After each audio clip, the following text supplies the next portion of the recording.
Yes 100%. ఏ ఒక్క నాయకుడు పోవట్లే మరి. ఇగో చిరంజీవి ఏంది ఇది? చిరంజీవి గారు మెగాస్టార్, సినిమాల పరంగానే మెగాస్టారా? సామాన్యుల పక్షాన మెగాస్టార్ లేరా?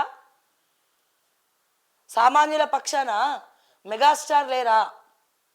సినిమా హీరోల పక్షానే మెగాస్టార్ ఉంటారా? ఆలోచించండి.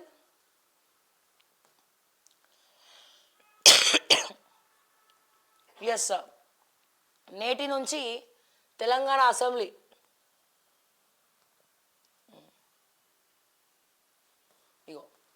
నేడు అసెంబ్లీలో క్రీడా వర్సిటీ బిల్లు, పర్యాటక విధానంపై స్వల్పకాలిక చర్చ, పునః ప్రారంభం కానున్న శాసనసభ సమావేశాలు.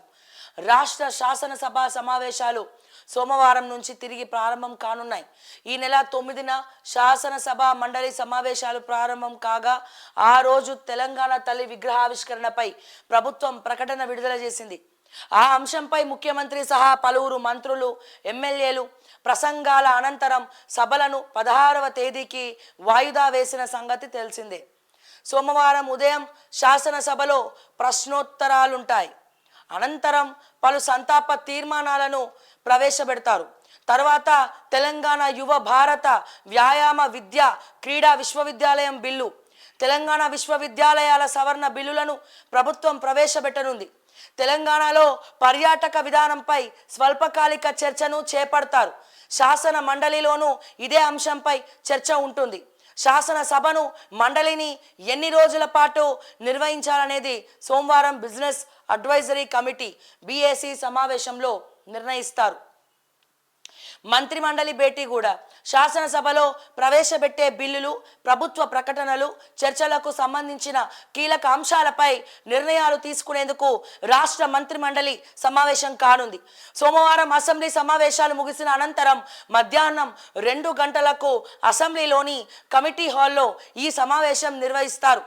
ముఖ్యమంత్రి రేవంత్ రెడ్డి అధ్యక్షతన జరిగే మంత్రి మండలి సమావేశంలో ప్రధానంగా ఈ కార్ రేస్ వ్యవహారం, రైతు భరోసా, విద్యుత్ కమిషన్ నివేదిక తదితర అంశాలపై చర్చించే అవకాశాలున్నట్టు తెలిసింది. సో మరి ఈరోజు క్రీడా వర్సిటీ, అసలు ఆ క్రీడా వర్సిటీ ఎవరి కోసం, ఎందుకోసం, ఏ క్రీడాకారుల కోసం? మా గవర్నమెంట్ ఏవైతే స్పోర్ట్స్ స్కూల్స్ ఉన్నాయో జిల్లాలల్లా తెలంగాణ ఆడబిడ్డలు కానీ, తెలంగాణ బిడ్డలు కానీ, గవర్నమెంట్ స్కూల్లో చదివేటోళ్ళు కానీ వాళ్లకు ఎన్నో రకాల టాలెంట్స్ ఉన్నాయండి. మరి అటువంటి పిల్లలకు ఆడనికి, కాలకేసుకోనికి షూస్ ఉండవు, మంచి బట్టలు ఉండవు, తాగుదామంటే నీళ్ళు ఉండవు, ఇవన్నీ పట్టించుకోరు. కానీ క్రీడా యూనివర్సిటీ అంటారు. అంటే క్రీడా యూనివర్సిటీ ఎవరికి? దానికి కూడా ఏజ్ లిమిట్ ఉందా? 18 సంవత్సరాల పైగలిగినటువంటి వాళ్ళే అక్కడ చదవాలన్నా, స్పోర్ట్స్ యూనివర్సిటీలో జాయిన్ అవ్వాలా? మరి చిన్నప్పటి నుంచే చెస్ ఆడేవాళ్ళు, ఫుట్బాల్ ఆడేవాళ్ళు, లేకపోతే బ్యాడ్మింటన్ ఆడేవాళ్ళు, లేకపోతే క్రికెట్ ఆడేవాళ్ళు, సో వాళ్ళకు కూడా ఏమైనా అవకాశాలు ఉన్నాయా? మీకైనా క్లారిటీ ఉందా? ఆ స్పోర్ట్స్ యూనివర్సిటీ గుట్టు విప్పండి సార్, దాని గురించి చెప్పండి అని చెప్పి మరొక్కసారి తెలంగాణ ప్రభుత్వానికి మేము విన్నవించుకుంటా ఉన్నాం. ఓకే, ఇగో మా బట్టి గారు ఏమో అంటున్నారు చూద్దాం. భూమి లేని నిరుపేద కుటుంబాలకు 12,000, ఏడాదిలో 2 విడతలుగా చెల్లింపు, తొలి దఫా సొమ్ము ఈ నెల 28న జమ. ఉప ముఖ్యమంత్రి బట్టి విక్రమార్క వెల్లడి. ఆర్థిక స్థితిపై భారాస తప్పుదోవ పట్టిస్తోందని విమర్శ. రైతు భరోసా అమలుకు ముఖ్యమంత్రి రేవంత్ రెడ్డి కట్టుబడి ఉన్నారు. సంక్రాంతి నాటికి అమలు చేస్తాం. ఈ ఏడాది 22,500 కోట్లతో ప్రతి అసెంబ్లీ నియోజకవర్గంలో ఇందిరమ్మ ఇల్లు నిర్మించబోతున్నాం. రెసిడెన్షియల్ పాఠశాలలు, వసతి గృహాల్లో డైట్, కాస్మెటిక్స్ ఛార్జీలను పెంచాం. బట్టి. సో మీరేమంటారు ప్రజలారా? బట్టి గారి వ్యాఖ్యలతో ఏకీభవిస్తారా? మీరు బట్టి గారి వ్యాఖ్యలతో ఏకీభవిస్తారా? సో భూమి లేని నిరుపేద కుటుంబాలకు 12,000 రూపాయలు ఇస్తున్నాం, ఏడాదిలో 2 విడతలుగా చెల్లించబోతున్నాం అంటున్న బట్టి విక్రమార్క గారు. నమ్మకం ఉందా తెలంగాణ ప్రజలకు? అండ్ అదే రకంగా దయచేసి కమ్యూనిటీలో పోస్ట్ పెట్టండి దీని మీద. నమ్మకం ఉందా ఈ విషయంలో తెలంగాణ ప్రజలకు?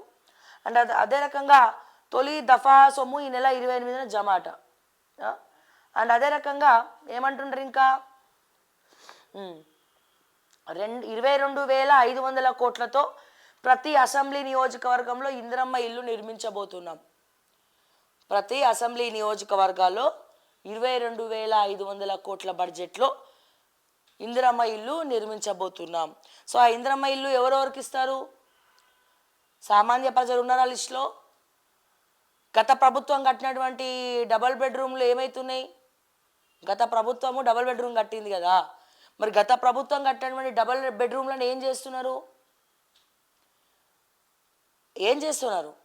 ఎవరికన్నా ఇచ్చిండ్రా? ఇచ్చిన వాళ్ళు అక్కడ ఉంటున్నారా? సో డబుల్ బెడ్రూమ్లు మరి పర్రెలు వాసి కిటికీలు ఊడిపోయి డోర్లు ఎత్తుకపోతున్నారు. మళ్ళీ అవేం చేస్తారు? దానికే ఇంత సున్నం ఇంత పెయింట్ వేసి ఇందిరమ్మ ఇల్లు అని బోర్డు పెట్టి కొంతమందికి ఇవ్వచ్చు కదా. సో ఇందిరమ్మ ఇల్లు ఫస్ట్ మీరు ఒక జాగా ఇవ్వచ్చు కదా. ఎవరికన్నా ఇల్లు కట్టడానికి టైం పడుతుంది, కానీ జాగాలు రిజిస్ట్రేషన్ చేయండి వాళ్ళ వాళ్ళ పేర్ల మీద. ఎవరెవరికైతే ఇల్లు కావాలో ఫస్ట్ మొదటగా వాళ్ళ పేర్ల మీద జాగాలు రిజిస్ట్రేషన్ చేసి ఇవ్వండి. గవర్నమెంట్ ల్యాండ్ ఎక్కడుందో చూసి కట్టుకోనికి పైసలు ఇవ్వండి, లేకపోతే వాళ్ళే కట్టుకుంటారు. మీరు జాగా ఇవ్వండి, ఫస్ట్ జాగానైతే ఇవ్వండి. ఎందుకంటే అది ఎప్పటికి కట్టుకుంటుందో తెలియదు, ఎప్పటికి కడతారో తెలియదు. ఈ లోపల జమిలీ ఎన్నికలు, జమిలీ బిల్ పాస్ అయింది అనుకో, 2 ఏళ్ళలో మళ్ళా ఎలక్షన్ వస్తుంది. ఇప్పుడు పూర్తయితే లేదో తెలియదు. అంటే ఇక మా బతుకులు ఇంతేనా? ఇక మేము డబుల్ బెడ్రూమ్ల కోసం జాగాల కోసం ఎదురు చూడాలి. ఈ లోపల పార్టీలు ప్రభుత్వాలు మారిపోతాయి. మళ్ళీ కొత్తగా అంటే 10-15 సంవత్సరాల నుంచి 20 సంవత్సరాల వరకు మేము ఇల్లు ఎప్పుడు వస్తాయి అని చెప్పి కళ్ళల్లో ఒత్తులు వేసుకొని చూస్తూ కూర్చోవాలి. ఈ లోపల ప్రభుత్వాలు మారిపోతే ఇంకొకళ్ళు వస్తారు, ఇంకొక బస్తీ అంటారు, ఇంకొకళ్ళు వస్తారు. ఈసారి మోడీ ఇల్లు అంటారు బీజేపీ వాళ్ళు వస్తే. ఇక మీరు పేర్లు మార్చుకుంటారు తప్ప మా బతుకులు మారవా? మీరు పేర్లు మార్చుకుంటూ పోతారు కానీ మాకు మాత్రం ఇల్లు రావా? డబుల్ బెడ్రూమ్ ఇప్పటివరకు వచ్చిందా? ఇందిరమ్మ ఇల్లు ఏడాది అయిపోయింది. మేమేమంటున్నాం, మాకు నమ్మకం కుదరాలంటే గవర్నమెంట్ భూమి ఎక్కడుందో ప్రతి నియోజకవర్గంలో ఒక గవర్నమెంట్ ల్యాండ్ అనేది ఉంటుంది కదా, అక్కడ ఉన్నటువంటి పేదలకు ముందుగా వాళ్ళ పేర్ల మీద భూములను అలాట్ చేయండి. భూములని 100 గజాలు ఇస్తారా, 150 గజాలు ఇస్తారా, 200 గజాలు ఇస్తారా? ఇక 200 గజాలు ఏమి ఇస్తారులే కానీ మా అంటే 100 గజాలు ఇస్తారు, లేదా 60 గజాలు ఇస్తారు. మరి ఆ 100 గజాల ఇళ్లను వాళ్ళకి ఇల్లు లేని వాళ్ళకి రిజిస్ట్రేషన్ చేసి ఇవ్వండి జాగాను. ఎట్లాగో రిజిస్ట్రేషన్ అయిపోయి ఉంటుంది కాబట్టి మీరు ఒకవేళ పొరపాటున కట్టకపోయినా వాళ్ళు ఏదో అప్పో సొప్పో చేసి తిప్పలబడి కట్టుకుంటారు. ముందు నమ్మకం కావాలి ప్రజలకు. ఈ 6 గ్యారంటీల మీద అసలు నమ్మకం పోతుంది. సో అందుకని నమ్మకం కలగాలంటే ఏం చేయాలి? మీరు ఆలోచించండి ఏం చేయాలో.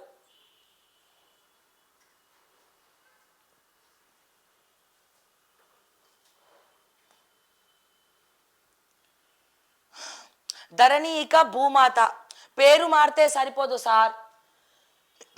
ఏమంటున్నాం మేము? పేరు మారితే సరిపోదు. ఏం మారాలి? ధరణి సవర్ణలు మారాలి. ఆ సోమేష్ కుమార్ గారు ఎక్కడున్నాడో సైలెంట్గా ఇట్లనే మాట్లాడతాం బరాబర్. ఆ సోమేష్ కుమార్ చాయ్ బిస్కెట్లకు 2 కోట్లు వేసిన ఆ సోమేష్ కుమార్ బీహార్ రోడ్ ఎక్కడున్నాడో పుణ్యాత్ముడు, సారీ పాపాత్ముడు. మా తెలంగాణ ప్రజలు ఘోష పడుతున్నారు, మా తెలంగాణ ప్రజలు ఇబ్బంది పడుతున్నారు ధరణి సవరణ లేక. మీరేదో మార్పుకోవాలంటే ధరణిని తీసుకొచ్చి భూమాత అన్నారు. ఆ భూమాతకు ఉన్నంత ఓర్పు వహించి మా ఓర్పు నశించిపోతుంది సార్. ఆ సవర్ణలు కాక ఆ భూమి అమ్మలేక కొనలేక ఆ పైసలు దేనికి యూజ్ కాక శతమతం అయిపోతున్నారు. ఈ లోపల ఇంకోటి వచ్చి కబ్జా అంటాడు సార్. పొరపాటున మేము కాంపౌండ్ వాళ్ళు కట్టలేదు అనుకో, వాడు వచ్చి కబ్జా అంటారు. లేకపోతే మల్కాజ్గిరిలో బేగం చెప్పినట్టు 300 ఎకరాలు మల్కాజ్గిరి మొత్తం నాదే అని చెప్పి వాళ్ళు వచ్చి పాగా వేసుకుంటారు.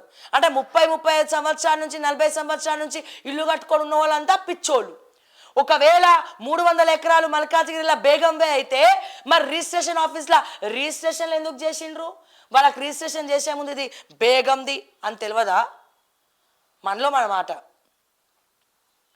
సో దయచేసి ఈ సవర్ణలు అయ్యే లోపల ఇంకొంతమంది ఫహీం కురేషో లేకపోతే ఇంకెవరో వచ్చి ఆ సవర్ణలు ఉన్నటువంటి భూముల్ని కబ్జా పెట్టిండ్రు అనుకో, మా బతుకులు ఆగమైతే అన్న మా బతుకులు ఆగమైతే. ఇప్పటికే బీఆర్ఎస్ హయాంలో ఆ సీసీఎల్ఏ చుట్టూ తిరిగి ఆ కలెక్టర్ల చుట్టూ తిరిగి ఆ పెట్రోల్ పైసలు పెట్టుకోలేక ఈ రంగారెడ్డి కలెక్టర్ ఆఫీస్కి పోవాలంటే బస్సు ఫెసిలిటీ లేదు. మాట్లాడితే మీరు ఉచిత మహిళా బస్సు అంటారు. పొరపాటున ఎవరైనా రైతులు కలెక్టర్ ఆఫీస్కి పోవాలంటే 4 చక్రాల వాహనం ఉంటేనే పోవాలి, లేకపోతే బైక్ ఉంటేనన్నా పోవాలి. ఎంత పెట్రోల్ అవుతుంది అంత దూరంలో? కొంగర కలాన్ దగ్గర ఉన్నటువంటి ఆ కలెక్టరేట్ ఆఫీస్కి వెళ్ళాలంటే రంగారెడ్డి జిల్లా చాలా పెద్దది. మరి ఏ పని కావాలన్నా రంగారెడ్డి చుట్టూ తిరగాలి రైతులు. సగం పైసలన్నీ ఈ పెట్రోల్ డీజిల్కే అయిపోతున్నాయి. సో ఎట్లయిపోయిందంటే పరిస్థితి, మింగలేము కక్కలేము. ఒక ఫ్రస్ట్రేషన్తో కూడినటువంటి బతుకులు బతుకుతున్నాం తెలంగాణలో. ఫ్రస్ట్రేషన్తో కూడినటువంటి బతుకులు తెలంగాణలో బతుకుతున్నాం. 15 లక్షల మంది బాధితులు ఉన్నారు. సవర్ణలు అయితే ఎవడన్నా ఆ భూమిని అమ్మేసి ఆడపిల్ల పెళ్లి చేద్దాం అనుకున్న వాళ్ళు కొంతమంది, ఆ భూమి ఎప్పుడు వస్తుందో ఎప్పుడు పోతుందో అని చెప్పి గుండె నొప్పితో ఎదురు చూసే వాళ్ళు ఇంకొంతమంది. నా తల్లి ఆపరేషన్కో తండ్రి ఆపరేషన్కో మేము పెట్టుకోలేం పైసలు, ఆ భూమి అమ్మేసి ట్రీట్మెంట్ చేయించచ్చు అని కొంతమంది. ముసలోళ్ళు ఉంటే ఫిక్స్డ్ డిపాజిట్ చేసుకొని బతుకుదామని చెప్పి ఇంకొంతమంది. ఇట్లా ఎవరికి వాళ్ళు కళ్ళల్లో ఒత్తులు వేసుకొని ఎదురు చూస్తూ ఉంటే మీరు అట్లీస్ట్ ఆ కళ్ళల్లో వేసుకున్న ఒత్తులకి నూనె కూడా వస్తలేరు, కానీ మంట వెలిగిస్తున్నారు. ఎన్నిసార్లు ఇంకెన్ని రోజులు వెయిట్ చేయాలి సార్? సవరణలు అయ్యేది ఉందా లేదా? సవరణలు అయితాయా కావా? మళ్ళీ తీసుకొచ్చి దాంట్లో మెంబర్గా ఎవరిని పెట్టిర్రు? మా కోదండరెడ్డి సార్ అంటే పాపం మంచి మనసు గలవారు, చాలా ఓపిక గల వ్యక్తి. ఓకే, మరి నవీన్ మిట్టల్ని తీసుకొచ్చి మెంబర్గా పెట్టిర్రు. అది అవుతుందా? ఇప్పటికీ కుంపటి పెట్టిందే వాళ్ళు, తమ్ములేసిందే వాళ్ళు. అవుతుందా పొంగులెట్టి గారు? అవుతుందా పొంగులెట్టి గారు?